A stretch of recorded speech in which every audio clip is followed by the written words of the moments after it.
এখন পর্যন্ত সংস্কার কার্যক্রম পরিচালিত হয় নাই।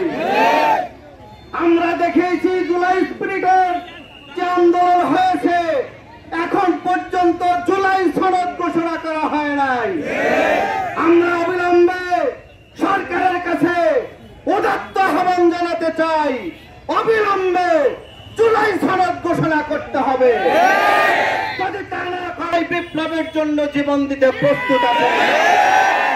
সংগ্রামী বন্ধুরা আমার, আপনাদেরকে সেই আন্দোলনে আবু সাইদ মুক্ত, শেষ হয়নি যুদ্ধ, সেই যুদ্ধে আবার অংশগ্রহণ করার মধ্য দিয়ে আগামী দিনের আন্দোলন, এদেশে একটি সংস্কার, একটি জুলাই বিপ্লব এবং পিয়ার পদ্ধতিতে নির্বাচনের মধ্য দিয়ে